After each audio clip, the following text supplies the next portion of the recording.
Mesdames et messieurs, bonjour, bienvenue sur Al Bayan et vous suivez Hello America. Et nous sommes heureux de vous recevoir ce jour à American Corner dans le cadre de la relance de cette émission que vous aimez tant. Je vous demande de vous applaudir très fort.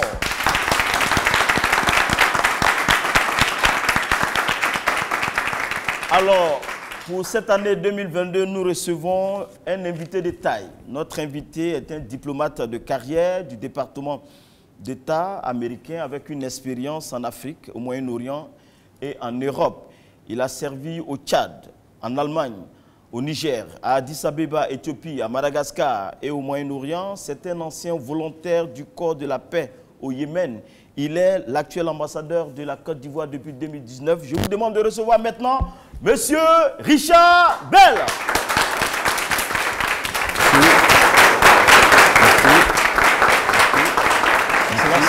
Merci beaucoup.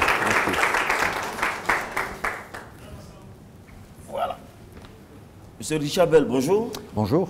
En tout cas, nous Hello Côte d'Ivoire. Ouais, bonjour la Côte d'Ivoire. Je vous demande d'applaudir très fort. Les étudiants de l'université Félix Houphouët-Boigny m'ont dit qu'ils sont très heureux de savoir que l'ambassade des États-Unis a reconduit l'émission Hello America. Ça s'applaudit très fort. Oui. Merci à El Bayan de relancer ce programme, c'est formidable. En tout cas, je rappelle à nos téléspectateurs et auditeurs que c'est une émission coproduite par l'ambassade des États-Unis et le groupe Al Bayan. Et vous êtes notre premier invité en cette année 2022. Et puis on vous dit Ramadan Moubarak, parce qu'aujourd'hui on va parler du Ramadan. On va également parler de la Côte d'Ivoire et de l'international, bien évidemment, avec l'actualité ça et là, ici en Afrique et en Europe. En tout cas, merci une fois de plus. Et je demande au public de vous applaudir très fort.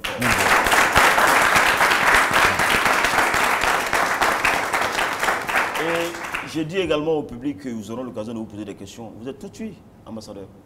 Il n'y a pas de problème. Absolument pas. Alors, d'entrée de jeu, le Ramadan représente quoi pour vous? Quand bien même vous ne soyez pas musulman, mais vous êtes les amis de tout le monde, que tu sois musulman ou pas. Que représente pour vous le Ramadan? Merci pour cette question. Et je souhaite encore une fois Ramadan Moubarak à tous les musulmans. Je suis fier de constater qu'en Côte d'Ivoire, l'ambassade américaine entretient d'excellentes relations avec la communauté musulmane et le COSIM depuis bien avant mon arrivée. Et ce n'est pas parce que les États-Unis favorisent l'islam par rapport à d'autres religions, non. C'est parce que le gouvernement américain et en très grande majorité le peuple américain respecte toutes les religions, toutes les croyances, y compris ceux qui n'ont aucune religion. Nous sommes convaincus que c'est essentiel pour le vivre ensemble de respecter le droit de chacun de choisir sa propre ligne sans rien imposer aux autres. Alors, l'année dernière, vous avez accompagné les travailleurs de l'ambassade ici à Abidjan à aller soutenir des femmes veuves. Je pense que c'est un acte fort qui a impacté positivement la communauté musulmane. C'était à Williamsville. Alors, écoutez, nous avons fait ça à l'occasion du Ramadan et à l'occasion de Noël parce qu'il s'agit d'une association de femmes musulmanes et chrétiennes, en très grande partie des veuves, il y a aussi des orphelins. Et ce n'était pas l'ambassade qui donnait cette aide, c'était des individus qui travaillent à l'ambassade qui ont contribué de leur propre poche, si vous voulez. Donc c'était assez modeste, hein, et je ne veux pas faire beaucoup de publicité là-dessus, mais je suis heureux de pouvoir constater que mes camarades à l'ambassade se sont solidarisés envers cette association de femmes ivoiriennes. Alors je vous demande d'applaudir l'ambassadeur, parce que ce sont les actes à saluer dans cette mouvance. Et parlant de vous, parlant bien évidemment du Ramadan, vous l'avez vécu en Moyen-Orient quand vous étiez en poste, sans oublier le Niger également. Comment se passe le Ramadan dans ces pays? Est-ce que c'est différent de notre ici en Côte d'Ivoire? Je ne crois pas que ce soit très différent d'ici en Côte d'Ivoire, mais j'aime toujours raconter une anecdote vraie, parce que ça m'est arrivé à moi quand j'étais au Yémen, un pays arabe très traditionnel, et un Ramadan où il faisait très chaud, en milieu d'après-midi, Combien le degré? 40 degrés, 45 degrés. 40 degrés et très humide. Ouais. Mais j'étais dans le bureau climatisé d'un fonctionnaire. Il était vers 15 heures de l'après-midi et voilà que quelqu'un entre avec un plateau de boissons fraîches. On était en plein ramadan. Et j'ai dit, non, c'est très gentil et vous avez raison, je ne suis pas musulman, je ne fais pas le jeûne, mais je sais que c'est le ramadan, c'est très gentil, pas nécessaire. Et il a dit, écoutez, nous avons un dicton en arabe yéménite, ça signifie que celui qui jeûne et qui dort, il est meilleur que celui qui jeûne et qui est debout. Et l'idée, c'est que quand on a soif, on est fatigué, on devient impatient et peut-être un peu désagréable. Et puis il a dit, mais c'est faux. C'est faux. L'islam nous enseigne qu'il faut toujours être patient et gentil et généreux, même quand on est fatigué, même quand on a soif. Et j'ai trouvé ça très beau. Très beau. Et nous, en tout cas, nous sommes de cœur avec ce peuple pour que la paix revienne dans cette zone. Vous suivez Hello America. Notre premier invité est l'ambassadeur Richard Bell qui nous fait l'amitié d'être ici à l'université Félix Houphouët-Boigny, le temple du savoir. Vous êtes heureux de savoir que ces jeunes constituent l'avenir de la Côte d'Ivoire et de l'Afrique. C'est pourquoi vous avez accepté notre invitation. Enfin, franchement, j'aurais accepté votre invitation même si ce n'était pas devant ce groupe, mais je suis particulièrement heureux que ce soit devant ce groupe parce que vous, personnellement, individuellement, et ce que vous représentez, c'est vrai que vous représentez l'avenir de ce pays et il y a des raisons d'être vraiment optimiste pour l'avenir de ce pays parce que les talents ne font pas défaut en Côte d'Ivoire. Il y a de grands talents. Il y a des Ivoiriens qui poursuivent leurs études en Europe, en Amérique du Nord, et qui sont des champions, les meilleurs de leur classe là-bas.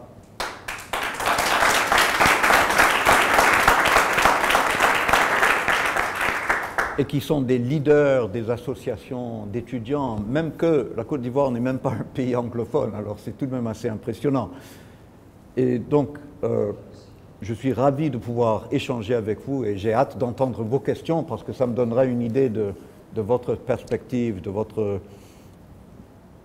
compréhension de la situation qu'il y a dans le monde d'aujourd'hui. Situation assez confuse d'ailleurs et on y reviendra. Mais la transition est toute trouvée, Excellence, de parler des relations entre votre pays, les États-Unis, que j'ai eu l'occasion de visiter, merci beaucoup, et notre pays, la Côte d'Ivoire. On va dire que les relations sont très bonnes au plan éducatif, au plan économique et surtout où on en est concrètement au MCC, où les jeunes sont au cœur également de ce grand projet, la construction de plein de collèges de proximité dans deux grandes régions où on en est. Le projet, est-ce que bientôt les jeunes Ivoiriens vont sentir l'impact de l'investissement du contribuable américain? Okay. Merci beaucoup pour cette question. Les relations bilatérales sont très bonnes depuis longtemps. Je ne sais pas si vous avez vu la vidéo de la visite du président Houphouët-Boigny à Washington auprès du président Kennedy. C'était en 1962, je crois. Il a été très, très bien reçu. Le gouvernement américain reconnaît aujourd'hui que la Côte d'Ivoire est le moteur économique de la sous-région et un pôle de stabilité dans une région qui a besoin de stabilité. Et le leadership ivoirien est vraiment reconnu. Et je me réjouis de constater qu'il y a de plus en plus d'engagement envers la paix sociale. C'est très très important. Et j'aurai davantage à dire là-dessus. Mais pour en arriver à votre question, il y a un programme financé par le MCC. C'est une agence du gouvernement américain qui investit dans les pays qui remplissent certains critères de bonne gouvernance. Alors, être éligible à un programme du MCC, c'est déjà une bonne chose. Parce que ça signifie que le pays a fait des réformes et a mis en place un environnement propice pour les investissements, pour la croissance. Et la Côte d'Ivoire s'est qualifiée et a obtenu un financement de 536 millions de dollars américains sur 6 ans. Et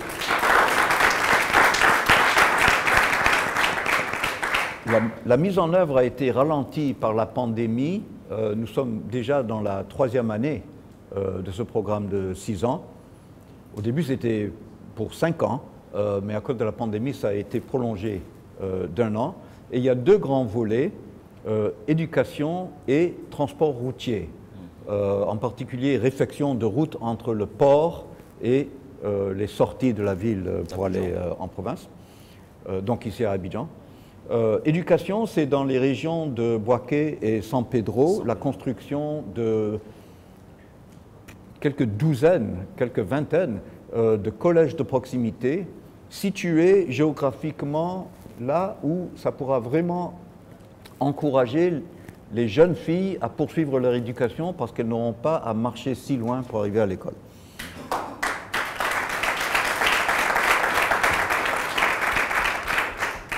Et je crois que nous sommes d'accord que vraiment un pays se fait du mal quand il empêche la moitié de sa population de s'épanouir. Et donc toute la moitié femelle de la population a beaucoup à contribuer et tout le monde y gagne quand on élimine autant que possible les obstacles. Alors parlant toujours de l'actualité en Côte d'Ivoire, depuis le 19 avril, démocratiquement parlant, parce que vous êtes le chantre de la démocratie, je parle des États-Unis. La Côte d'Ivoire a un nouveau vice-président. Vous y étiez à Yamoussoukro.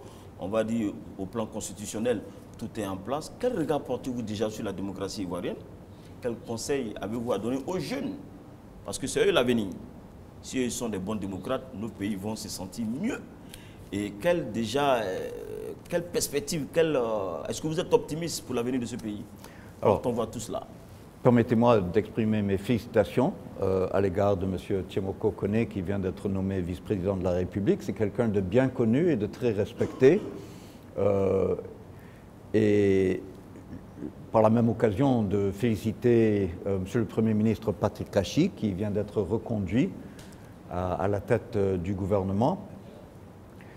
Et je voudrais souligner quelque chose que Son Excellence, M. le Président de la République, a souligné dans son discours à Yamoussoukro. Le 19 avril, c'est hier, hein? Ouais, ouais. Au jour où nous parlons. Il a dit qu'il salue le rôle constructif de l'opposition politique qui a de nombreux sièges au Parlement et parce qu'il a participé massivement aux élections législatives de mars 2021 et qui travaille très constructivement à l'Assemblée nationale, surtout. Et je crois qu'il y a de plus en plus une compréhension partagée, et j'espère que vous la partagez également, c'est que pour progresser, il faut la stabilité. Vous savez, j'ai eu beaucoup à dire concernant l'invasion russe de l'Ukraine, mais plus j'y pense, plus je crois que le point essentiel, c'est que de nombreux pays ont compris que pour vraiment prospérer, ce qui compte, c'est la création de richesses. Jusqu'à il y a environ 2 siècles, c'était surtout une question de redistribution de richesses. Pour s'enrichir, il fallait piller les richesses de quelqu'un d'autre. Mais depuis la révolution industrielle, qui date depuis environ 2 siècles, la création de richesses a énormément augmenté et c'est beaucoup plus intéressant que d'aller piller, conquérir. Mais pour ça, il faut investir pour créer des richesses. Et un investissement, c'est une dépense basée sur l'optimisme. Donc, si les conditions d'optimisme ne sont pas là, les gens qui auraient pu investir n'investiront pas. Pas du tout. Donc, tout le monde a intérêt à créer et conserver les conditions de l'investissement, c'est-à-dire la paix sociale, la stabilité, la prévisibilité. Et c'est pour cela qu'un système démocratique, un système ouvert, où les gens ont le droit de critiquer les gouvernants, les gens ont le droit de s'exprimer, même si les tenants du pouvoir ne sont pas d'accord, ça permet de maintenir la paix sociale Et quand il y a des problèmes, des revendications légitimes, au lieu de les cacher et de les réprimer, on essaye vraiment d'y répondre de façon constructive. Voilà l'intérêt pour tout le monde d'un système démocratique et ouvert.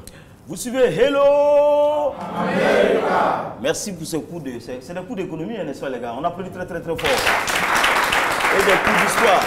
Je rappelle à nos étudiants, à nos frères et sœurs, merci déjà à Taylor, merci d'être là dans cette émission, que l'ambassadeur est un grand supporter de Marseille. Qui ne supporte pas Marseille ici? Bon. Moi, je suis un supporter de Marseille. Attention, il y a peut-être des partisans de, je ne sais pas moi, PSG, mais PSG les Girondins de Bordeaux, c'est pas intéressant. PSG a été éliminé drastiquement par je ne suis contre personne. Écoutez, je ne célèbre pas les déboires des autres équipes. Je suis supporter de l'OM. Voilà. Droit au but également, c'est un grand supporter d'Arsenal, mais qui malheureusement qui plonge également. Écoutez, vous n'avez pas besoin de vous attarder là-dessus. Hein. Ils sont tout de même en première division. Bon, c'est déjà ça. Ils sont cinquièmes. Alors, pour dire que notre invité, c'est un homme de culture, il aime le sport, il aime la vie, il aime les jeunes, vous les jeunes Ivoiriens. On va parler maintenant de l'international avant de permettre à ces jeunes de vous poser des questions dans Hello America. Le monde, vous l'avez dit, on est dans la tourmente, surtout avec l'invasion russe en Ukraine. D'autres crises se réveillent ça et là. Quel regard portez-vous déjà sur cette crise en Russie? C'est vrai que nous avons reçu chez nous dans nos studios. Est-ce que vous êtes optimiste que les choses vont s'arrêter, que votre pays va participer à l'effort de paix afin que cette partie de l'Europe retrouve la paix? Mon pays participe très activement à la recherche de la paix parce que cette guerre est un désastre pour tout le monde. Personne n'y gagne. C'est une tragédie pour tout le monde et qui n'a aucune raison d'être. C'est une guerre à sens unique. La Russie a envahi l'Ukraine. Personne n'attaque la Russie. Personne ne menace même d'attaquer la Russie. Même aujourd'hui, avec tout ce que font les Russes en Ukraine, personne ne menace même d'attaquer la Russie. C'est la preuve que c'est vrai que l'OTAN n'a aucune intention d'attaquer la Russie. L'OTAN a vocation à dissuader les tendances agressives russes. C'est pour ça que l'OTAN existe, pour prévenir la guerre, pour dissuader. La dissuasion, c'est la meilleure forme de défense. Et jusque-là, ça marche. Les Russes n'ont pas touché au territoire d'un pays membre de l'OTAN. Excellence, avant de permettre aux étudiants de poser des questions, mais les gens ont peur, ils disent que avec cette crise, on est au bord d'une troisième guerre mondiale. Nous avons peur, tout le monde a peur. Nous, les pays faibles, on va dire, bon, pas les grands pays comme les États-Unis, la France, l'Angleterre, nous avons peur parce qu'on souhaite que la paix revienne pour ne pas s'approcher de ce qu'on va appeler la troisième guerre mondiale. Justement, l'enjeu est énorme. Depuis la création des Nations Unies et la décolonisation, ce qui fait que les membres des Nations Unies sont des pays souverains, pas quelques empires avec beaucoup de colonies, mais des pays souverains qui couvrent presque toute la planète et qui sont en principe égaux, qu'ils soient grands ou petits, riches ou pauvres, forts ou faibles. Les guerres de conquête sont interdites et illégales. La Charte des Nations Unies le précise. C'est nouveau. Pendant des milliers d'années, jusqu'à ces développements assez récents, création des Nations Unies et décolonisation, pendant des milliers d'années, les forts envahissaient les faibles pour les conquérir et les piller.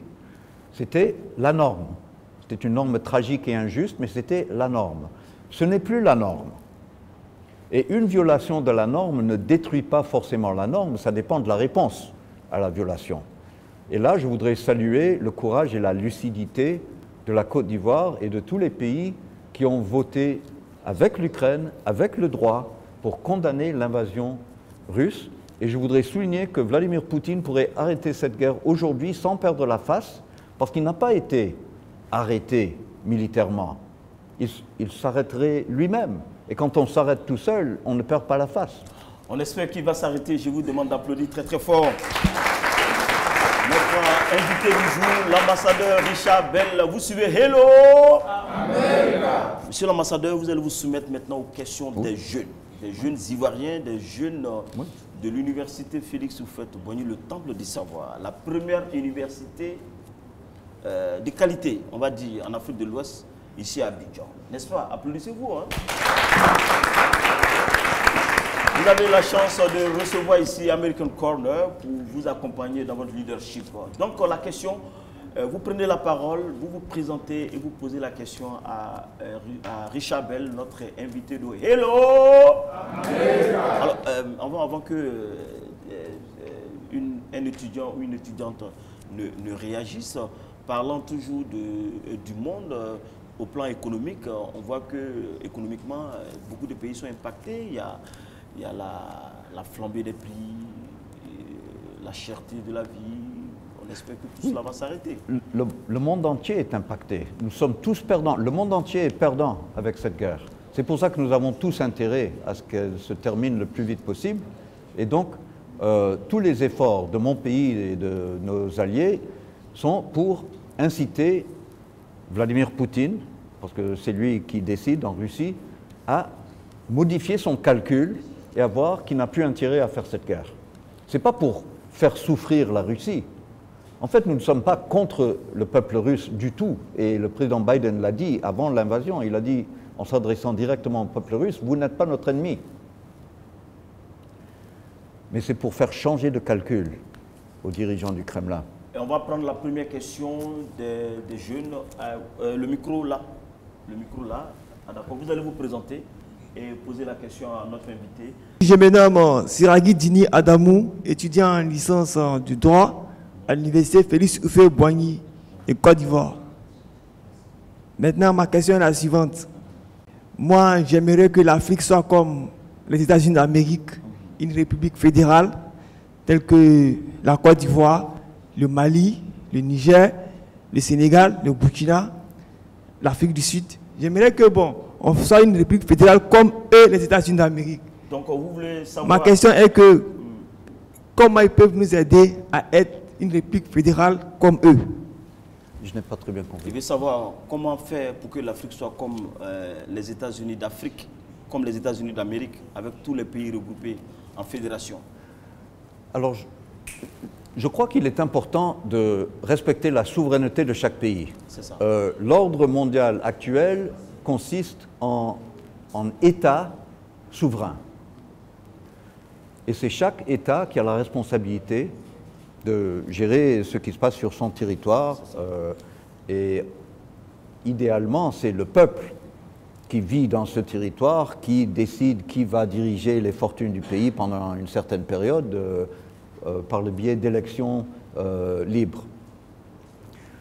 Comme ça, tout le monde est égal et ce n'est pas seulement ceux qui ont le pouvoir ou la richesse qui décident pour tout le monde.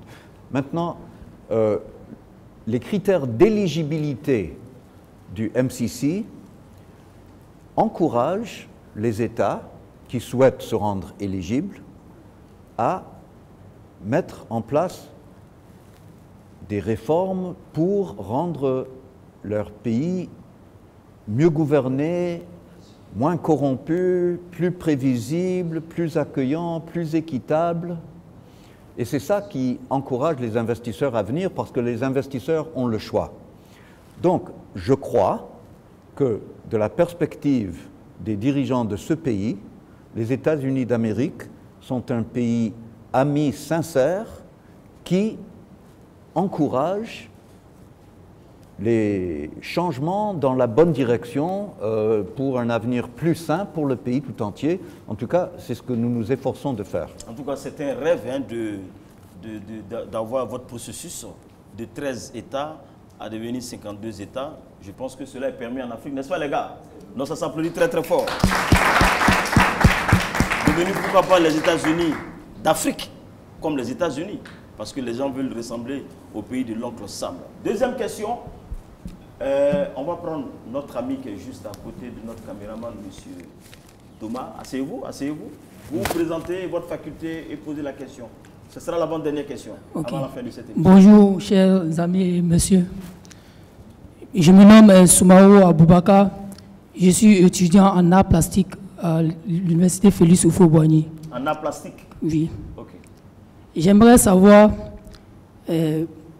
selon l'ambassadeur, si l'idée du monde actuel en face de la guerre en Ukraine est juste.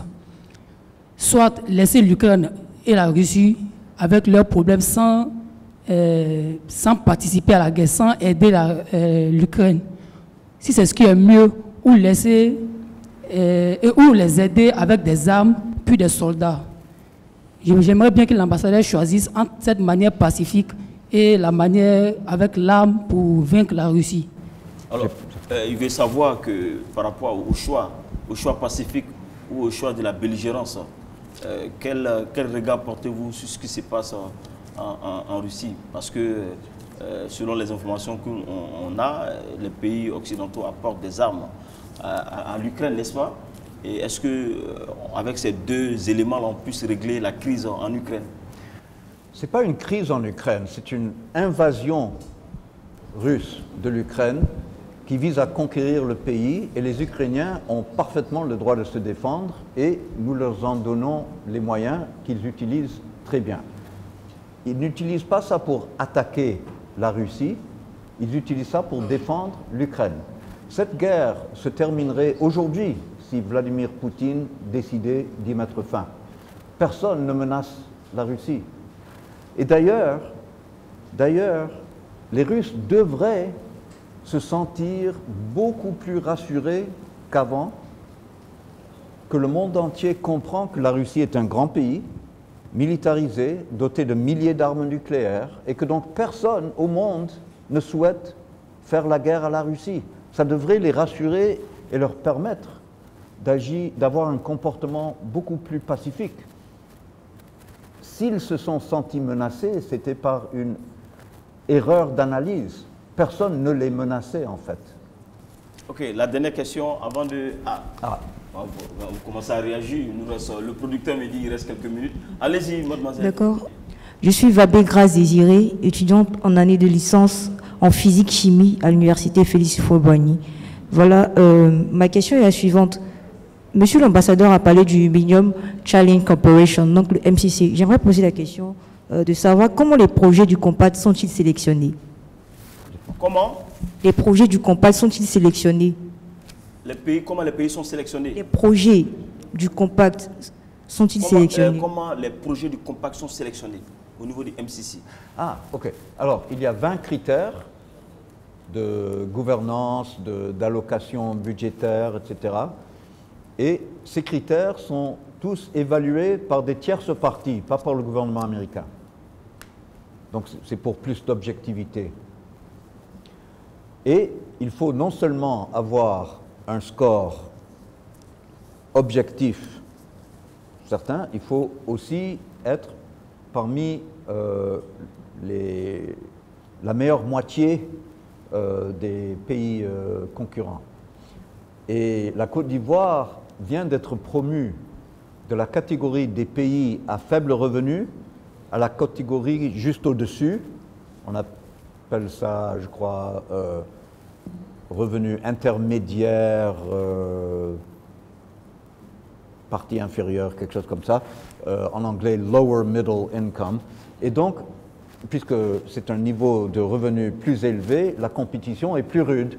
Donc, la Côte d'Ivoire doit faire encore mieux pour continuer à être éligible. Et j'ai été vraiment impressionné par l'attitude que j'ai rencontrée de la part de feu le Premier ministre Amadou Gon Coulibaly, feu le Premier ministre Ahmed Bakayoko et monsieur le Premier ministre Patrick Achi. Tous les trois ont dit « C'est bien, nous sommes fiers d'accepter ce défi. Nous voulons ce genre de défi parce que ça reflète notre réussite. Nous avons été promus d'une catégorie à la catégorie supérieure. » Hello America. Allez-y. Bonjour monsieur, je suis Kone Moussa, étudiant au département d'anglais. Je suis très heureux ce matin de savoir qu'il existe un lien amical entre les États-Unis et la Côte d'Ivoire. Maintenant, ma question, c'est au niveau de ce lien amical, quels sont les projets ou qu'est-ce que les États-Unis d'Amérique prévoient pour renforcer ce lien amical entre ces deux pays. Au-delà du MCC, Oui. quels sont d'autres projets qui raffermissent encore les relations entre les États-Unis et la Côte d'Ivoire? Oui, en fait, le programme du MCC, on n'est pas encore passé au stade des grandes dépenses, même si on est déjà dans la 3e année, parce qu'il y a beaucoup d'études préliminaires avant de passer à la phase de la construction. Et puis, une fois qu'on passe à cette phase-là, ce qui va commencer très bientôt, et puis ça va assez vite. Et donc, assez peu de ce grand budget de 536 millions de dollars a été dépensé jusque-là. Ça va augmenter. D'ici un an, on verra beaucoup de différences. Et ça va durer jusqu'au mois d'août 2025. Maintenant, depuis 17 années déjà, le plus grand programme américain en Côte d'Ivoire, ce n'est pas ça, c'est le PEPFAR, la lutte contre le VIH-Sida, à hauteur d'environ 100 millions de dollars par an. Donc ça fait déjà 1,7 milliard de dollars américains pour la Côte d'Ivoire. Et aujourd'hui, en Côte d'Ivoire, il y a quelques 240 000 personnes vivant avec le VIH qui suivent le traitement. On pense qu'il y a au total quelque chose comme 390 000 personnes.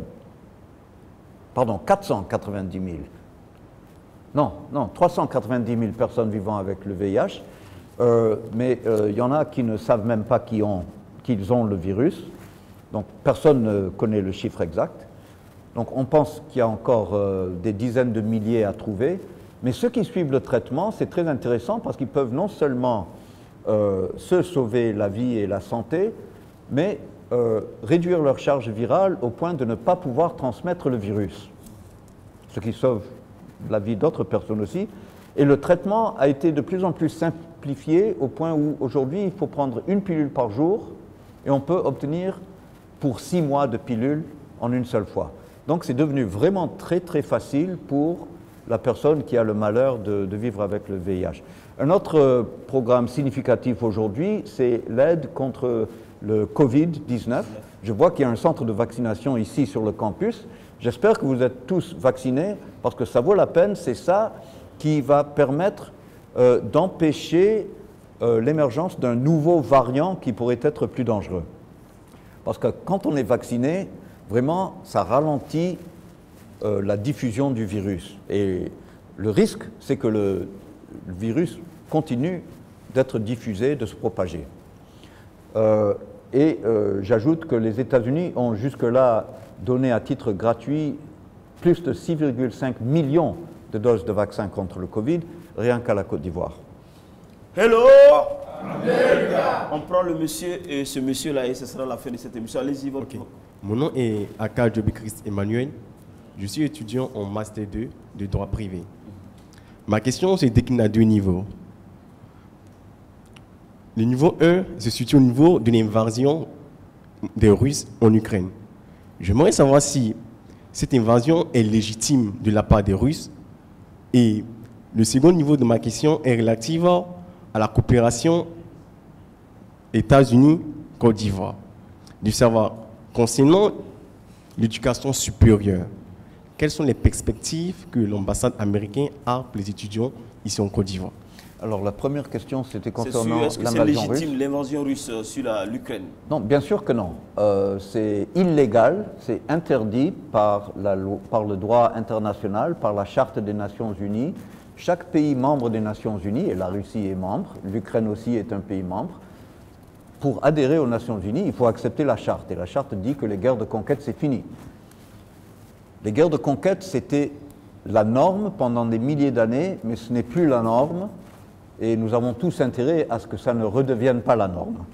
Donc c'est entièrement illégitime et les accusations exprimées par les Russes comme quoi l'OTAN menaçait la Russie ou que l'Ukraine menaçait la Russie, c'est tout simplement faux.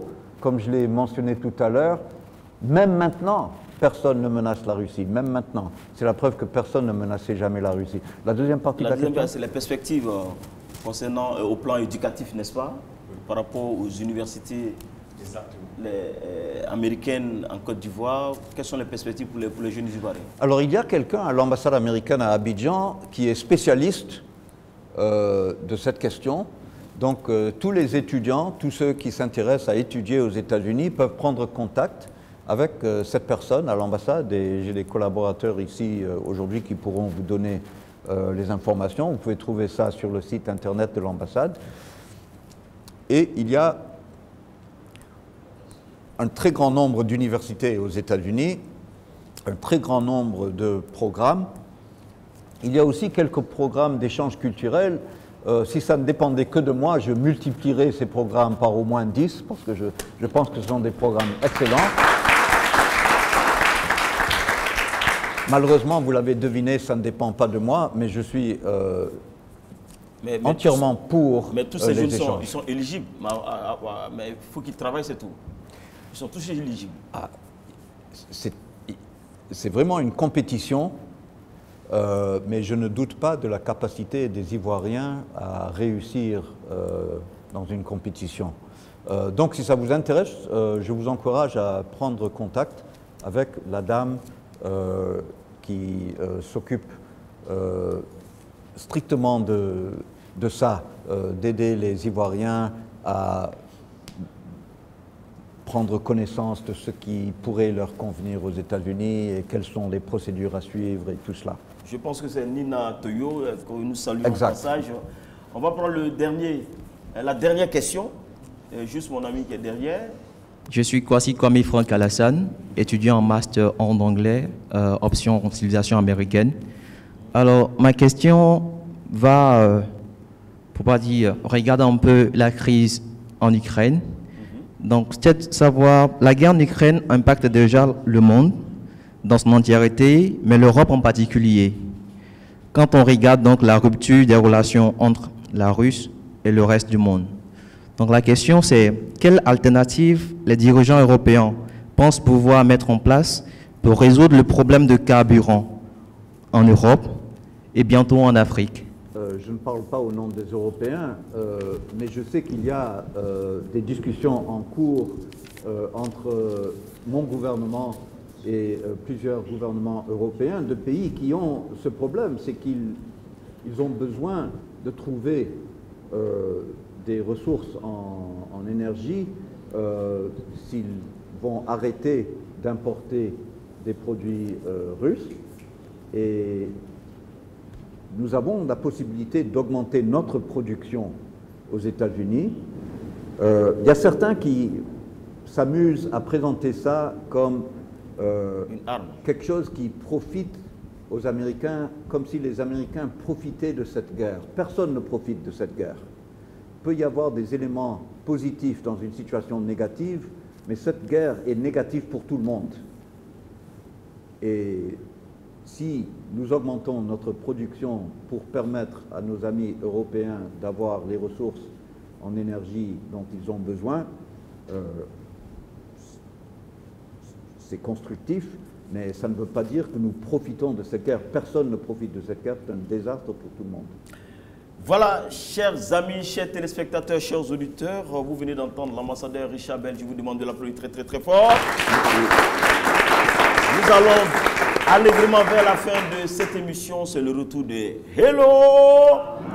Et désormais, chaque mois ici à American Corner, à l'université Félix Houphouët-Boigny, nous recevrons les ambassadeurs, des diplomates américains avec eux on va échanger, partager leur expérience avec la jeunesse ivoirienne. Vous avez une minute sur l'ambassadeur de vous adresser à cette jeunesse. Vous l'avez dit de l'autre côté là-bas, que c'est l'avenir de la Côte d'Ivoire, l'avenir de l'Afrique et l'avenir du monde. Quel message pour cette jeunesse afin qu'elle puisse toujours maintenir le cap de la positivité leadership afin que nous soyons les meilleurs? Je crois que ce serait de comprendre que pour progresser, il faut investir et que pour qu'il y ait des investissements, il faut que la situation soit propice et que donc vous avez intérêt, vous aussi, à construire la paix, à être vraiment des partisans de la paix sociale, pas en réprimant les revendications, mais en les exprimant de manière pacifique et constructive. Et je crois que plus les dirigeants du pays et des différents partis politiques seront conscients de l'importance de maintenir la paix sociale, de ne pas avoir peur des critiques, mais de les écouter et d'essayer de faire face aux problèmes. Vraiment, le pays a de bonnes perspectives et certainement mon pays trouve que c'est très important d'encourager la réussite de la Côte d'Ivoire, qui est un pays stratégique pour nous en Afrique de l'Ouest. Merci. Merci à notre invité du jour, son Excellence Richard Bell, ambassadeur des États-Unis en Côte d'Ivoire. Merci à vous, cher public. Je vous demande de vous applaudir très très fort. La qualité des questions, espérant vous retrouver le mois prochain. Merci à toute l'équipe technique de l'ambassade des États-Unis. Je vois Soro, je vois Tania, je vois Sanoro, à l'équipe technique de la radio, M. Kamaraté, M. Dosso, l'équipe technique de la télé, M. Babou, M. Diarra, M. Doma, M. Yankine, le directeur technique, M. Koulibaly, l'ancien Ouattara, M. Babou Sissé, M. Yoboa Kofi, en tout cas toute l'équipe, sans oublier Taylor. Hello! N'oubliez pas, le monde est vieux, l'avenir sort du passé. Rendez-vous le mois prochain. À bientôt. Hello! America!